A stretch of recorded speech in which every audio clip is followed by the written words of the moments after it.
जय Hind dear students.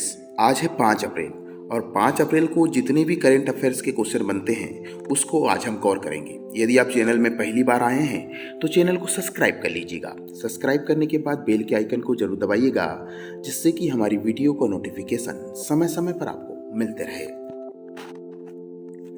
आज का पहला क्वेश्चन है, मार्च 2026 में साहित्य अकादमी की सर्वोच्च 72 सदस्यता या अर्थात फेलोशिप से किसे सम्मानित किया गया है? ए. मां श्वेता देवी, बी. डॉक्टर प्रतिभा रॉय, सी. गीतांजलि श्री, डी. ममता कालिया। इसका सही जवाब आप कमेंट बॉक्स में दीजिए। इसका सही जवाब है डॉक्टर प्रतिभा रॉय। साहित्य अकादमी फेलोशिप भारत में साहित्य के क्षेत्र का सर्वोच्च सम्मान माना जाता है और अभी हाल ही में डॉक्टर प्रतिभा रॉय को दिया गया। कब दिया गया? 30 मार्च को दिया गया। ये भी क्वेश्चन बनता है कि ये किस भाषा की फेमस लेखिका हैं, तो याद रखिएगा उड़िया लेखिका है। उड़िया भाषा की फेमस लेखिका हैं डॉक्टर प्रतिभा रॉय। और इस सम्मान के साथ डॉक्टर रॉय साहित्य अकादमी फेलोशिप के 21 साहित्यकारों में शामिल हो चुकी हैं जिन्हें यह पुरस्कार दिया गया है। आपको बता दें कि डॉक्टर प्रतिभा रॉय ने 50 से अधिक किताबें लिखी हैं। उनका एक प्रसिद्ध उपन्यास पूछा जा सकता है जिसका नाम है यज्ञसेनी। डॉक्टर प्रतिभा रॉय का एक प्रसिद्ध उपन्यास है यज्ञसेनी, जो कि द्रौपदी के जीवन पर आधारित है। महाभारत की द्रौपदी के जीवन पर आधारित उनका उपन्यास है जिसका नाम है यज्ञसेनी। हाँ, वर्ष 2011 में ज्ञानपीठ पुरस्कार से भी इन्हें सम्मानित किया जा चुका है। वर्ष 2022 में इन्हें भारत सरकार ने पद्म भूषण से सम्मानित किया है और इस बार डॉक्टर प्रतिभा राय के साथ साथ सिंधी लेखिका हैं लक्ष्मी खिलानी और उर्दू लेखक हैं अब्दुस सहमद। तो इन दोनों को भी यह सर्वोच्च सम्मान प्रदान किया गया है, साहित्य अकादमी फेलोशिप सम्मान। प्रतिभा राय के साथ इन 2 लेखकों को भी सम्मान दिया गया है। चलिए आगे बढ़ते हैं। बात आई है महत्वपूर्ण पुरस्कार की। कुछ इंपॉर्टेंट महत्वपूर्ण पुरस्कार देख लेते हैं जो कि हाल ही के दिनों में दिए गए हैं। वीरभद्र रामनाथन को प्रसिद्ध जलवायु वैज्ञानिक को प्रतिष्ठित क्रैफोर्ड पुरस्कार 2026 से सम्मानित किया है। वीरभद्रन रामनाथन जो कि प्रसिद्ध जलवायु वैज्ञानिक है। हाल ही में अति विशिष्ट रेल सेवा पुरस्कार 2026 जो कि रेल सेवा का सर्वोच्च पुरस्कार माना जाता है, अभी चंदना सिंह को दिया गया है जो कि भारतीय रेलवे में कार्यरत है। हाल ही में इंदिरा गांधी शांति पुरस्कार 2025 से किसे सम्मानित किया गया जो कि 2026 में घोषित है? ये है ग्रासा मासेल। ग्रासा मासेल जो कि मोजाम्बिक की मानव अधिकार कार्यकर्ता है। अगला क्वेश्चन, हाल ही में भारतीय नौसेना द्वारा हिंद महासागर क्षेत्र में समुद्री सहयोग और सुरक्षा को मजबूत करने के लिए किस पोत को IOS सागर के रूप में मुंबई से रवाना किया गया है? A. INS Vikrant, B. INS Sunayna, C. INS Kolkata, D. INS Arihant. इसका सही आंसर है INS सुनायना। INS सुनायना भारतीय नौसेना का एक अपतटीय गश्ती पोत है और इसे IOS सागर मिशन के तहत मुंबई से रवाना किया गया है। यहाँ एक शब्द आया है सागर। सागर का अर्थ क्या है? तो security and growth for all in the region, हर क्षेत्र में सभी के लिए सुरक्षा और विकास, यह सागर का अर्थ है। तो सागर मिशन के तहत INS सुहाना को रवाना किया गया है। और मिशन का उद्देश्य क्या है? मिशन का उद्देश्य है हिंद महासागर क्षेत्र में समुद्री सहयोग, स्थिरता और नौवहन की स्वतंत्रता को सुनिश्चित करना। और यह कहाँ तैनात होगा? तो यह पश्चिम एशिया तनाव और होमरूज जलडमरू मध्य में व्यवधान की पृष्ठभूमि में की गई है।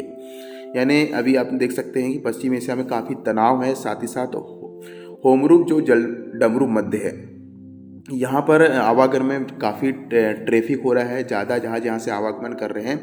इसको देखते हुए INS सुहाना को लॉन्च किया गया है और यह निकला है हमारे अपतटीय गश्ती पोत के लिए, जो कि किस अभियान का हिस्सा है? सागर अभियान का हिस्सा है। सागर का फुल फॉर्म याद रखिए आप, security and growth for all in the region. इसे हरी झंडी किसने दिखाया? तो हमारे रक्षा राज्य मंत्री हैं संजय सेठ, इन्होंने हरी झंडी दिखाई है। साथ में नौसेना के प्रमुख भी इसमें शामिल थे, जिनका नाम है दिनेश के त्रिपाठी, नौसेना के प्रमुख एडमिरल दिनेश के त्रिपाठी। चलिए अगला महत्वपूर्ण क्वेश्चन है, अंतर्राष्ट्रीय खान जागरूकता दिवस हर साल किस दिन मनाया जाता है? ए 3 अप्रैल, बी 4 अप्रैल, सी 5 अप्रैल, डी 6 अप्रैल। इसका सही आंसर है 4 अप्रैल।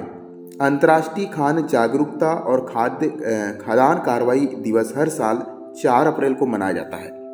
और इसे कब घोषित किया गया? तो संयुक्त राष्ट्र महासभा द्वारा 8 दिसंबर 2025 को घोषित किया गया था कि हम हर साल 4 अप्रैल को खान जागरूकता और खाद्यान्न कार्रवाई दिवस मनाएंगे। पहला अंतर्राष्ट्रीय खान जागरूकता दिवस कब मनाया गया? तो 4 अप्रैल 2006 को मनाया गया था। और इसका मुख्य उद्देश्य है कि बारूदी सुरंग और युद्ध के विस्फोटक अवशेषों से होने वाले खतरों के प्रति जागरूकता बढ़ाना और उनके सुरक्षित उन्मूलन के लिए सहायता जुटाना। चलिए अब बात आई है महत्वपूर्ण दिवस की, तो कुछ अप्रैल माह में होने वाले महत्वपूर्ण दिवस देख लेते हैं जो कि एग्जाम की दृष्टि से बहुत ज़्यादा इंपॉर्टेंट है। विकल्प है 7 अप्रैल को विश्व स्वास्थ्य दिवस मनाया जाता है, 11 अप्रैल को विश्व पार्किंसन दिवस मनाया जाता है, 12 अप्रैल को मानव आंतरिक उड़ान अंतर्राष्ट्रीय दिवस मनाया जाता है, 18 अप्रैल को विश्व धरोहर दिवस मनाया जाता है, 21 अप्रैल को विश्व रचनात्मक और नवाचार दिवस मनाया जाता है, 22 अप्रैल को पृथ्वी दिवस मनाया जाता है, 23 अप्रैल को विश्व पुस्तक और कॉपीराइट दिवस मनाया जाता है, 24 अप्रैल को बहुपक्षवाद और कूटनीतिक अंतर्राष्ट्रीय दिवस मनाया जाता है, 25 अप्रैल को विश्व मलेरिया दिवस मनाया जाता है, 26 अप्रैल को विश्व बौद्धिक संपदा दिवस मनाया जाता है, 28 अप्रैल को कार्यस्थल सुरक्षा और स्वास्थ्य दिवस मनाया जाता है, अंतर्राष्ट्रीय नृत्य दिवस अर्थात डांस दिवस 29 अप्रैल को मनाया जाता है। तो ये कुछ महत्वपूर्ण दिवस थे जो कि एग्जाम की दृष्टि से बहुत ज़्यादा महत्वपूर्ण हो सकते हैं। यदि आप चैनल में पहली बार आए हैं तो चैनल को सब्सक्राइब कर लीजिएगा, क्योंकि इसी प्रकार के वीडियो करंट अफेयर्स के डेली अपडेशन आपको मिलते रहेंगे और उनसे संबंधित फैक्ट भी हम आपको देते रहते हैं। चलिए अगला महत्वपूर्ण क्वेश्चन है, सेना चिकित्सा कोर अपना स्थापना दिवस कब मनाता है? ए 2 अप्रैल, बी 3 अप्रैल, सी 4 अप्रैल, डी 5 अप्रैल। इसका सही आंसर है 3 अप्रैल। आर्मी मेडिकल कोर अर्थात एएमसी 3 अप्रैल को अपना 262वां स्थापना दिवस मनाया है। एएमसी भारतीय सशस्त्र बलों की एक विशेष शाखा है, जो लोगो आप देख सकते हैं चित्र में, जो रक्षा कर्मियों, पूर्व सैनिकों और उनके परिवार को व्यापक चिकित्सा सेवा प्रदान करने के लिए समर्पित है। अब बात आई है आर्मी मेडिकल कोर अर्थात एएमसी की, तो इसका मुख्यालय है नई दिल्ली में और एएमसी के वर्तमान प्रमुख है वाइस एडमिरल आरती सरीन। एडमिरल यानी एएमसी की स्थापना कब हुई? तो 1764 में हुई। वर्तमान स्वरूप में ये कब आया? तो 3 अप्रैल 1943 अर्थात 1943 में यह वर्तमान स्वरूप में आया। चलिए अगला महत्वपूर्ण क्वेश्चन है, यूएस मेजर लीग क्रिकेट अर्थात एमएलसी 2026 में खेलने वाले पहले भारतीय खिलाड़ी कौन बन गए? ए रोहित शर्मा, बी विराट कोहली, सी रविचंद्रन अश्विन, डी जसप्रीत बुमराह।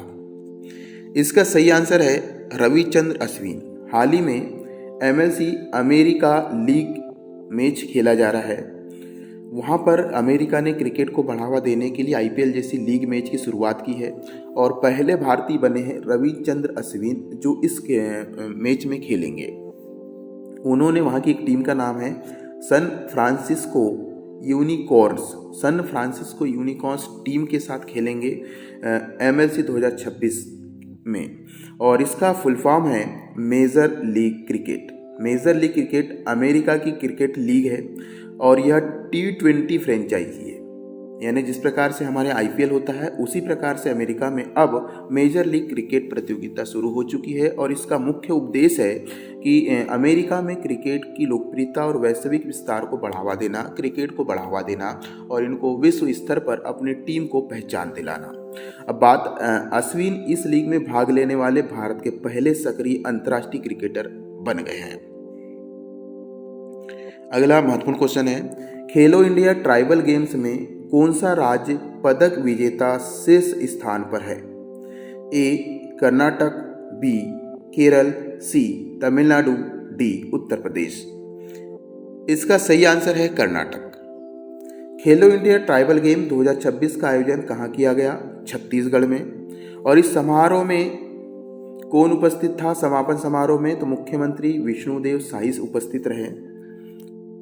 और इस कार्यक्रम में मेरी कॉम, प्रसिद्ध खिलाड़ी वांगचुक भूटिया, और इस खेल का मुख्य उद्देश्य है आदिवासी खिलाड़ियों को राष्ट्रीय स्तर पर मंच प्रदान करना। इसमें कुल मिलाकर के 30 राज्य और केंद्र शासित प्रदेश भाग लिए थे और लगभग 3800 एथलीटों ने इसमें भाग लिया था। पदक तालिका में कर्नाटक ने 23 स्वर्ण पदक जीते हैं और इस प्रकार यह प्रथम स्थान पर है। कितने स्वर्ण पदक जीते हैं कर्नाटक ने? 23। दूसरे स्थान पर है उड़ीसा, तो इसके भी पदकों की संख्या पूछ सकता है। तो हम आपको बता दें कि उड़ीसा ने 21 स्वर्ण पदक जीते हैं।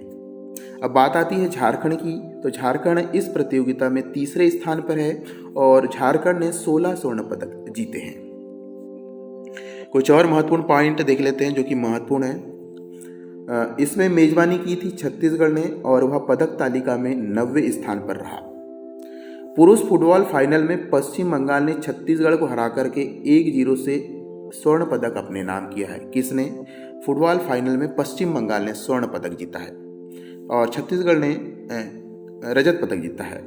महिला रिकर्व तीरंदाजी व्यक्तिगत स्पर्धा में झारखंड की कोमलिका बारी ने स्वर्ण पदक जीता है और पुरुष रिकर्व तीरंदाजी व्यक्तिगत स्पर्धा में उड़ीसा के हैं अर्जुन खारा। अर्जुन खारा ने इस प्रतियोगिता में पुरुष तीरंदाजी व्यक्तिगत स्पर्धा में स्वर्ण पदक जीता है। वहीं महिला रिकर्व टीम तीरंदाजी में नागालैंड ने प्रथम स्थान प्राप्त किया है। इस प्रतियोगिता में 7 मुख्य विधाएं शामिल की गई थी। कौन कौन सी? तीरंदाजी, एथलेटिक्स, फुटबॉल, हॉकी, तैराकी, भारोत्तोलन, कुश्ती।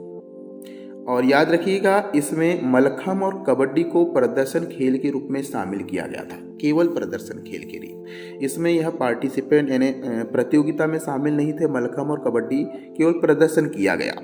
ठीक, चलिए कौन कौन से गेम हुए याद रखिएगा? तीरंदाजी, एथलेटिक्स, फुटबॉल, हॉकी, तैराकी, भारोत्तोलन और कुश्ती। चलिए अगला महत्वपूर्ण क्वेश्चन है, हाल ही में शिक्षा मंत्रालय ने किस संस्था को यूजीसी की सिफारिश पर विशिष्ट श्रेणी के अंतर्गत डीम्ड विश्वविद्यालय का दर्जा दिया है? ए सीबीएसई, बी एनआईओएस, सी एनसीईआरटी, डी आईजीएनओयू। इसका जो सही आंसर है वह है एनसीईआरटी। प्रमुख संस्था है national council of educational research and training अर्थात एनसीईआरटी और इसको दर्जा दिया है शिक्षा मंत्रालय भारत सरकार ने और इसको अब यूनिवर्सिटी ग्रांट कमीशन के द्वारा डीम्ड विश्वविद्यालय घोषित किया गया है विशेष श्रेणी का। बात आई है एनसीईआरटी, तो इसकी स्थापना 1961 अर्थात 1961 में की गई और यह शिक्षा मंत्रालय के अधीन कार्य करने वाला संगठन है। चलिए अगला क्वेश्चन बहुत महत्वपूर्ण क्वेश्चन है। हाल ही में एक्सेस नाउ की इंटरनेट शटडाउन रिपोर्ट 2025 में भारत को कौन सा स्थान दिया गया है? ए पहला, बी दूसरा, सी तीसरा, डी चौथा। इसका सही आंसर है दूसरा। वर्ष 2025 में वैश्विक स्तर पर इंटरनेट बंदी की 313 घटनाएं दर्ज की गई। ये घटनाएं कुल 52 देशों में हुई है और म्यांमार में 95 इंटरनेट लॉकडाउन के साथ विश्व में प्रथम स्थान पर है। अर्थात म्यांमार में इंटरनेट सेवाएं ठप करने बंद होने में म्यांमार प्रथम स्थान पर है और म्यांमार ने इंटरनेट बंदी मामलों में भारत को पीछे छोड़ दिया है। ठीक है, तो भारत कौन से स्थान पर है याद रखिएगा, भारत इसमें दूसरे स्थान पर है। चलिए अगला क्वेश्चन है, पंजाब सरकार द्वारा बजट 2026-27 के तहत शुरू की गई मुख्यमंत्री मावा धीवा सत्कार योजना का मुख्य उद्देश्य क्या है? ए किसानों को कृषि सब्सिडी प्रदान करना, बी महिलाओं को मासिक आर्थिक सहायता देकर सशक्त बनाना, सी छात्रों को मुफ्त लैपटॉप देना, डी उद्योगों को टैक्स छूट देना। इसका सही आंसर है बी, महिलाओं को मासिक आर्थिक सहायता देकर सशक्त बनाना। ए, मुख्यमंत्री मावाथिया सत्कार योजना के तहत सामान्य महिलाओं को 1000 और एससी महिलाओं को 1500 रुपये प्रति माह दिए जाएंगे। इस योजना में 18 वर्ष से अधिक आयु की महिलाएं पात्र होंगी, जबकि सरकारी कर्मचारी और आयकर दाता इसमें शामिल नहीं है। मुख्यमंत्री सेहत योजना जनवरी 2026 से लागू की गई है, मुख्यमंत्री सेहत योजना, और पंजाब और सरकार के द्वारा यह योजना प्रतिवर्ष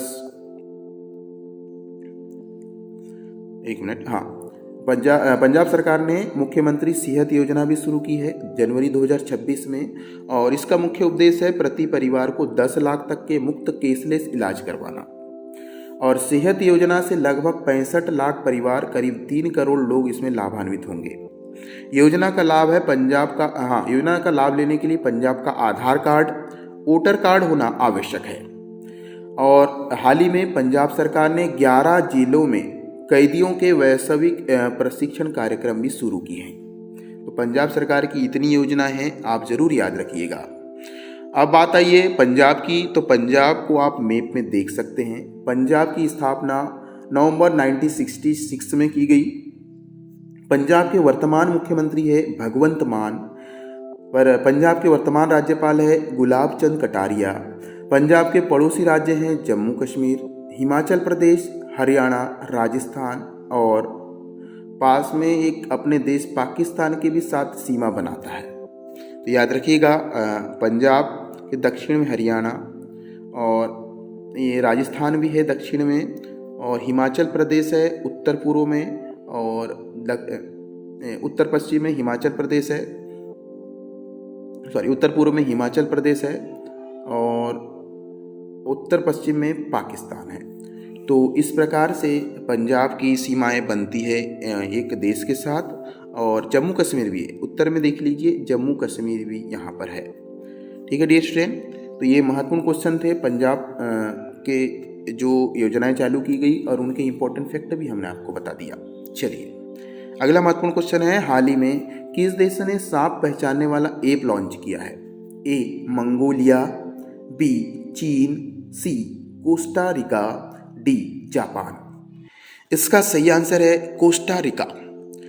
हाल ही में कोस्टा रिका ने IPC ऐप लॉन्च किया है, जो कि एक पूरी तरह मुक्त डिजिटल ऐप है। ये क्या करेगा, तो ये 25 से अधिक विषैले सांप की प्रजातियों की पहचान करने में मदद करेगा। और इसे किसने विकसित किया है, तो क्लाडो डो मिरे पिकाडो संस्थान ने इसे लॉन्च किया है। बात आइए कोस्टारिका की, तो कोस्टारिका की राजधानी है सैन जोस। कोस्टारिका के राष्ट्रपति हैं रोड्रिगो चुआस रोबल्स, और यहाँ की मुद्रा है कोस्टा रिकन कोलोन। पड़ोसी देश की बात करें तो उत्तर में निकारागुआ है, और दक्षिण पूर्व में पनामा है। आप एक देख सकते हैं